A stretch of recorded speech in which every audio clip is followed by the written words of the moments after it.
Wake up, Midjourney sneakily added this much requested feature. Apparently it was actually implemented a couple of weeks ago, but now you can add different weights to your image prompts. This can be really powerful. Let me show you some examples. Well, first, do you see what I mean? You can now add multiple pictures to a prompt and assign different weights to each picture. Previously, you could only adjust the weight of every picture. Using --IW would influence how much Midjourney focused on the images in your prompt versus the text. And now we can mix and match. Really amazing. And we can do it by multi-prompting using colon, and then a number. And you can honestly use any number. But a quick little note, the weights are in relation to each other. So if you had image A and image B, and you applied a 4 to this one and a 2 to this one, that is the exact same thing as applying a 2 to this one and a 1 to this one. The ratio is still 2 to 1 no matter what. You could do 10 and 5, 150. The numbers themselves don't actually matter, it's the relationship between the two numbers. I hope you know what I mean. But let's take a look at how we can actually apply this update.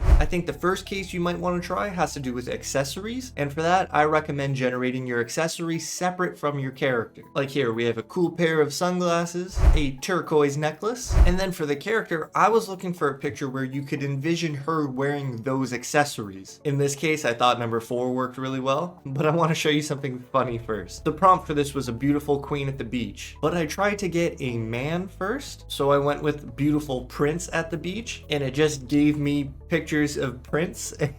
I thought that was really funny. Okay, moving on. What I recommend you do is save and gather all of your individual pieces into one folder on your computer. You'll see some accessories, some backgrounds, some characters. This will just make it way easier for you to gather all of the image links that you're going to need. And the next suggestion is that whenever you want to experiment with a certain prompt, you're going to upload each picture you want to use at one time. You can hit this little plus button down here next to the message box, upload file, and this is where I would select the pictures I'd want to use. And then Discord will put them all in a grid like this. So now when you need to get the image link, you can simply click on the necklace, right click, hit copy image address. Then you can go to the glasses, right click, copy image address, and then onto your character, right click, copy image address. And that's way easier rather than having to scroll up and down looking for the pictures you want. And now for the more fun part. This is where we get to experiment with different weights and see how they affect the generation. And what's really interesting is that you don't need to include a prompt. This is like the best blend mode ever now. So as you can see, we have the 3 links here with different weights applied to each of the pictures. This first link is a picture of the subject.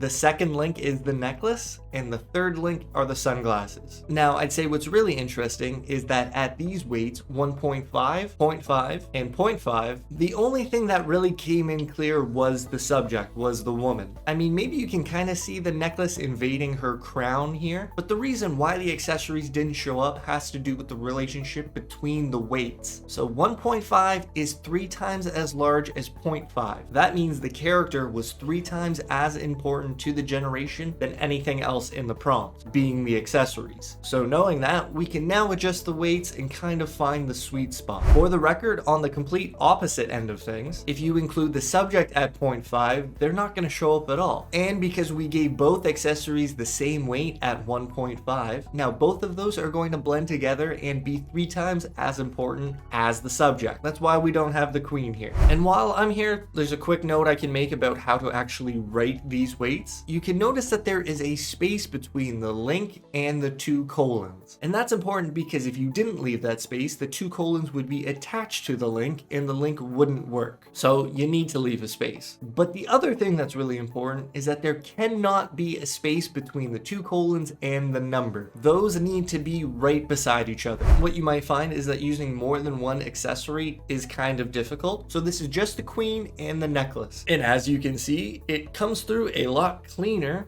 but it's not exactly the necklace we wanted, and that's one thing you're gonna have to accept. This is not perfect. It's never going to completely transfer an item from one picture to another, and I feel like a lot of you are looking for that, whether it's consistent characters or consistent styles. Right now, it's never going to be perfect. If you ran this prompt 100 times, you would get 100 different looking necklaces, and as someone like me, that is kind of a problem. You know, if it's not the same necklace in every shot, I would notice that. I would think that is not good enough. So that's why I don't don't really make videos like this because I don't feel like the solution really solves the problem, but I think it's good to know about these techniques, and then maybe after a lot of attempts you can find what you're looking for. Midjourney is a slot machine, best of luck to you. But take a look at this. I do recommend adding some text to your prompt, basically just describing the picture you're looking for. A queen on the beach wearing a necklace. When you use the image of the queen and the image of the necklace, you can kind of get a lot closer to what you were looking for. Kind of, but you can see it still didn't do that good of a job. I mean, these necklaces are huge and that no longer really looks like the woman we were looking for. But you know, there's like an infinite number of values you can play with and words you can describe the prompt with. So this is definitely more of just a baseline introduction to the technique, and I'd love to hear from you if there's anything I'm missing or if there's anything you found that works better than what I'm showing. Please let me know in the comments. When you include both accessories, you mentioned that in your prompt, a queen on the beach wearing sunglasses and a necklace, and I'd say the sunglasses came through pretty well. Again, they're not identical to the image prompt, but they're still turquoisey with the cool frames. I think that's good enough for inspiration into a generation rather than mixing and matching like you would do in Photoshop. And even though the necklace didn't show up in 1, 3, or 4, I think maybe you can see it there in 2. You can decide if that's good enough for you. And I didn't do it here, but you could also add some chaos value to the end of the prompt, and that would give you more variety inside of the grid. And what that means is that you might find one picture that really works. At least you'll have a better chance of finding that one picture. Here's the same idea again, but with different values. So instead of 1.5 and 0.5, which is 3 times the ratio, we changed it to 1.3 for the queen and 0.7 for the accessories, which is now less than 2 times the ratio. And therefore the accessories are coming in a lot stronger. Like, look at number 3. That is beautiful. We have our queen, she's wearing the turquoise sunglasses, and she has that bluest necklace on. That is pretty powerful. I mean, you could probably get that just by prompting, but you can really guide the generation a lot more with image prompts and different image weights. One more example of her just wearing the sunglasses. I think number 4 came in really well. Those are really similar to the glasses from the image prompt, and at this time we gave those a 1.3 compared to the 0.7 of the queen. Now for this next use case, we're going to be looking at taking a real life person and mixing it with a cartoon background. I wanted a grizzled knight in shining armor, and then over in Midjourney I asked for a colorful anime high school background. You don't have to use Midjourney to make any anime backgrounds, but you can, and it might be easier.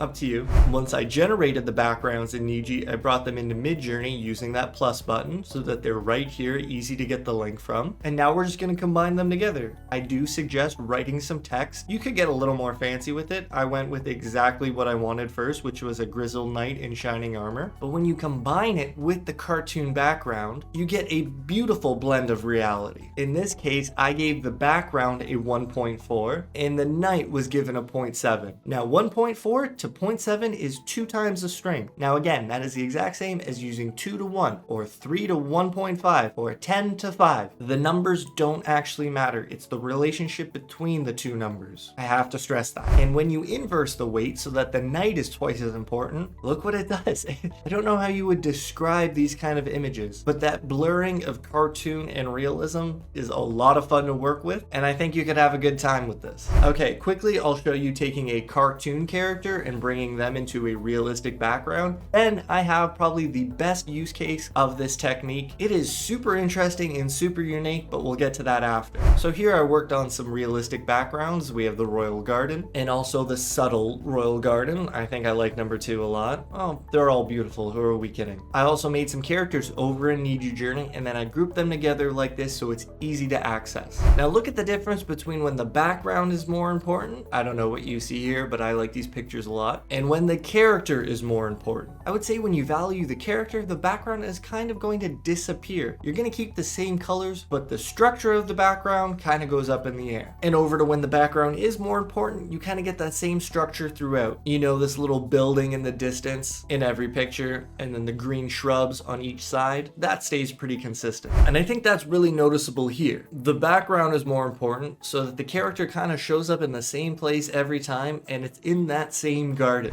But when the character is more important, sure, you get a zoomed in character, but the background, again, it's a garden, but it's not the garden we use. Please let me know if you try anything like this and the weights you decide to use. Okay, wait, one last thing before we get to the really fun stuff. I'm gonna show you a real character in a real background. Full body, mad scientist, character design, unsplash, raw image, black background. Here's our boy. A little incoherent, but whatever, we're gonna try with this Albert Einstein looking guy. Then I wanted hospital scene, cinematic still. I think number 4 did pretty well. And when we combine those with the character being more important, you can get some interesting photos. Likewise, you can put some emphasis on the hospital scene. Now, I don't think there's any direct information to learn from this. Rather, this is a way to get really unique images, unique to you, because you would be using your own source images and your own value weights. You would be creating pictures that nobody else could create. And I mentioned this earlier about chaos, but you can also add a stylized value to your prompts. Again, this is going to get you some really unique stuff, even stylized and chaos, so that each of the 4 images are going to be pretty different from each other and give you a better chance of finding that one perfect generation. Okay, wait, I lied. One last thing I wanted to try. We have a portrait of a chocolatier, and I wanted to use my face to see if we could blend them together with different image weights. So we take this guy and this cropped, zoomed in image of my mug, and when the original chocolatier is given more of an influence, you can kind of get something like this. Okay, it's not that good. And then when you give my face the higher value, it kind of blends them together. I mean, it's not perfect, but I think this shows that there is potential for this to work one day. Okay, now for the fun stuff. I think most of you know that you can blend up to 5 images at once using the /blend feature, but here you can't add any text to your prompt and you can't change the weights. So that's why this new image weight thing is so important. It's like the best version of blend possible. So what I did was take 4 random pictures from my computer and I added them to a prompt together. I gave each of them different weights and this is what it came up with. These are pretty cool and the ultimate way to get unique images. I mean, literally nobody will ever have the same pictures as you. It's basically impossible. But here's the extra fun part. I copied the prompt with the weights, I took it over to ChatGPT, and I asked if it could replace those numbers with random numbers between 0.3 and 1.8. I wanted to keep it within that range, but you could expand that for sure. It really doesn't matter. And then it did just that. It gave me that prompt with those links, but it changed up the values. Those were good, so I asked, can you do that 2 more times? So we go from this, the original values I had, to these. Just changing the values can get you some pretty different looking pictures. It still has this cool black scratch effect. I don't know what you'd call that, but I like these a lot. And then just changing the values some more, we can get something like this.